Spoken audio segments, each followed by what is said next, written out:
Hello friends, துபாய்க்கு வந்திருக்கேன். துபாய்க்கு வந்துட்டு குனாஃபா ஸ்வீட்டு, குனாஃபா சாக்லேட்ஸு சாப்பிடலனா எப்படி? அதுக்கு தான் வந்திருக்கோம் சாப்பிட்றதுக்கு. இங்கே துபாய்க்கு சாக்லேட்ஸ் வந்துட்டு மட்டும் இல்லை, குனாஃபா ஃப்ரெஷ்ஷாக சாப்பிடலன்னா எப்படி? குனாஃபா ஸ்வீட்ஸும் செய்கிறாங்க. நம்ம அங்கேயே வாங்கி அப்படியே சூடாக சாப்பிடலாம். பாருங்கள், எவ்வளோ வெரைட்டி ஆஃப் ஸ்வீட்ஸ் வச்சுருக்காங்க. ஸ்வீட் வந்துச்சு, டேஸ்ட் பண்ணிடலாம். குனாஃபா ஸ்வீட்டு இங்கே ஃப்ரெஷ்ஷாக செஞ்சு சூடாக கொடுக்குறாங்க. அந்த சீஸு, குனாஃபா சேமியா, டாப்பிங் பிஸ்தா போட்டிருக்காங்க.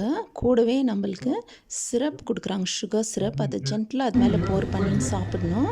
இந்த சேமியா அப்படியே கடிச்சு சாப்பிடும்போது கிறிஸ்பியாக நல்லா இருக்குது. அந்த ஸ்வீட்டோடு அது சேர்ந்து ரொம்ப நல்லா இருக்குது. ட்ரை பண்ணுங்கள். சீஸ் பாருங்கள், நம்ம கட் பண்ணி சாப்பிடும்போது அவ்வளோ நல்லா இருக்குது.